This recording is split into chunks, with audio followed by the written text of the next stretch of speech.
नमस्कार, मैं LK Gautam advocate YouTube channel legal right and procedure में आपका स्वागत करता हूं।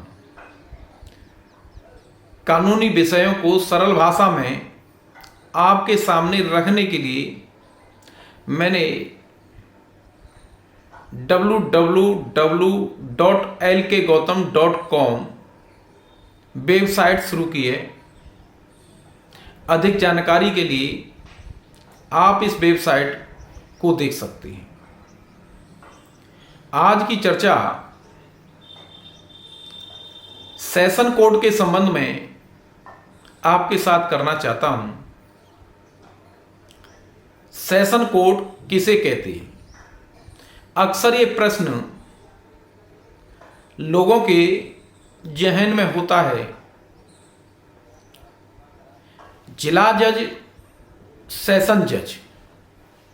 जिला जज को लोग ठीक से समझते हैं और जिला जज शब्द आते ही वो समझ जाते हैं कि किसी जिले का सबसे बड़ा न्यायाधीश, प्रधान न्यायाधीश जिला जज होता है।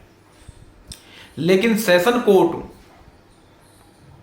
के संबंध में कोई बात आती है या कोई प्रश्न इस तरीके से उनके सामने रखा जाता है कि सेशन न्यायालय में कोई मामला चल रहा है, तब लोग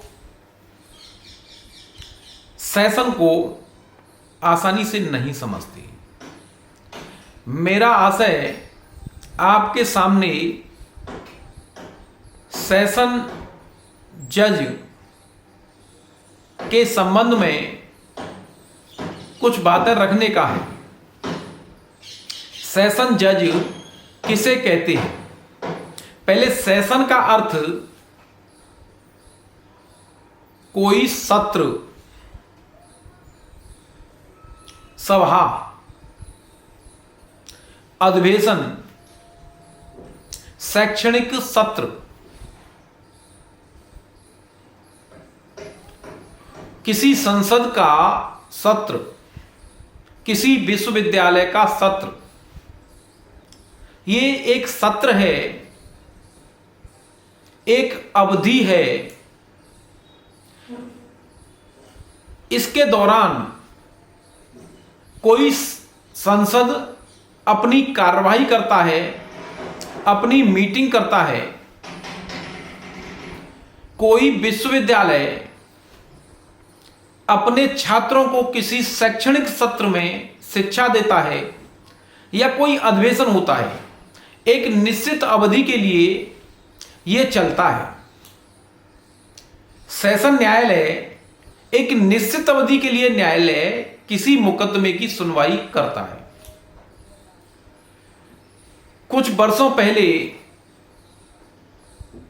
पुराने लोगों की जानकारी में है कि सेशन के मुकदमों की सुनवाई लगातार कई दिनों तक चलती थी।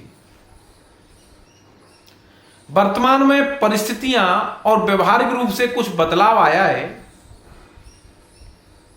लेकिन पूर्व में गंभीर मामलों की सुनवाई लगातार की जाती थी। पक्षकार कहते थे सेशन चल रहा है, सेशन में सुनवाई है। इस भारत के न्यायालयों में सेशन कोड की स्थापना की गई। दंड प्रक्रिया संहिता 1973 की धारा 6 उपधारा 1 में सेशन का उल्लेख है। CRPC के फर्स्ट शेड्यूल में यह बताया गया है कि सेशन में कौन से मामले सुने जाते हैं। अधिकतर गंभीर और जघन्य मामलों को सेशन सुनता है। चूंकि सेशन इसलिए स्थापित किया गया कि यह लगातार गंभीर मामलों को सुने और उसका निस्तारण करे। जिला जज शब्द का जो प्रयोग किया गया है वो सिविल नेचर के सिविल ज्यूरिडिक्शन के लिए किया गया है। सेशन का जो प्रयोग किया गया है, सेशन कोर्ट जो बनाई गई है, वो क्रिमिनल केसेस के लिए बनाई गई है। इस तरीके से सेशन की स्थापना सीआरपीसी के सेक्शन 6 सब सेक्शन 1 के अनुसार की गई। अब प्रश्न है, सेशन खंड का एरिया क्या होगा? जब एक सेशन बनाया जाएगा तब उस सेशन के लिए एरिया कौन सा होगा? सीआरपीसी 1973 सेक्शन 7 सब सेक्शन 1 ये कहता है कि कोई प्रदेश एक सेशन खंड होगा या उसमें कई सेशन खंड होंगे या किसी जिला को सेशन बनाया जाएगा या कई जिलों को मिलाकर के एक सेशन खंड बनाया जाएगा, सेशन डिवीजन। यहां एरिया को डिफाइन किया गया है। एरिया कितना रहेगा एक सेशन खंड के लिए,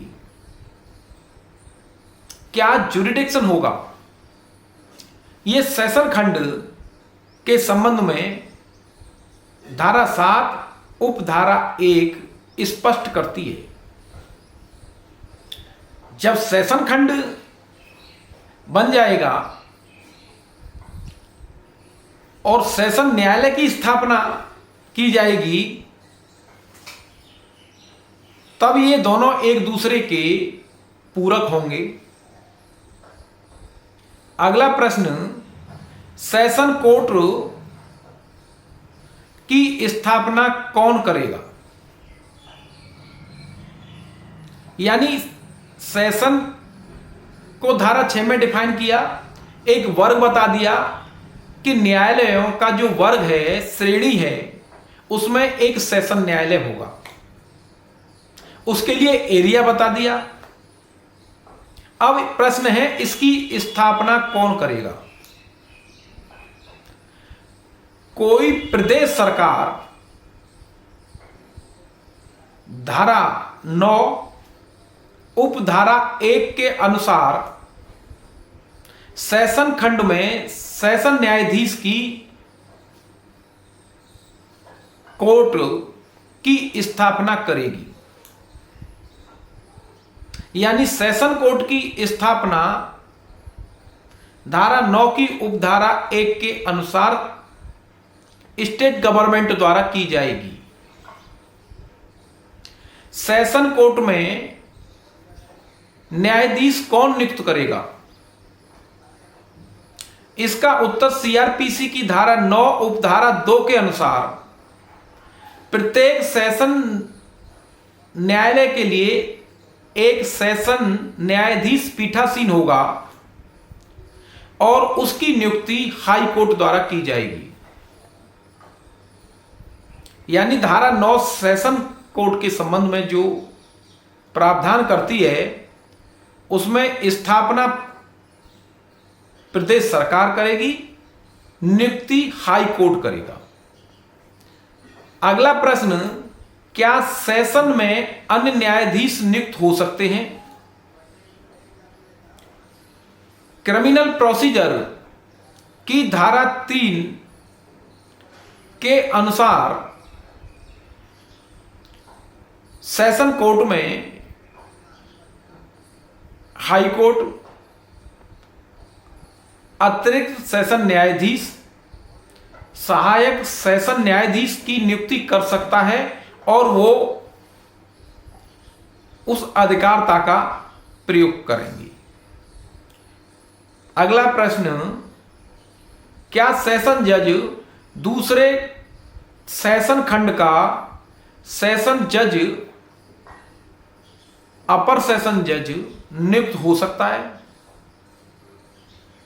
सीआरपीसी की धारा 4 सीआरपीसी की धारा 9 उपधारा 4 ये प्रावधान करती है कि एक सेशन जज किसी अन्य सेशन खंड का अपर सेशन जज, अतिरिक्त सेशन जज नियुक्त हो सकता है। वो उसी के अनुरूप कार्य करेगा। अपने सेशन खंड में जज रहते हुए अपने कार्यों को बिना प्रभावित किए दूसरे सेशन खंड के दूसरे जिले के मुकदमों की सुनवाई करेगा और उसी के अनुसार अपनी मीटिंग कोर्ट लगाएगा, जैसा उच्च न्यायालय निर्देश देता है। इस तरीके से आपके सामने सेशन को मैंने बताने का प्रयास किया है। आप कमेंट बॉक्स में अवश्य लिखें कोई सुझाव या कोई प्रश्न अगर पैदा होता है तो मैं उसे एक्सप्लेन करने का प्रयास करूंगा। धन्यवाद।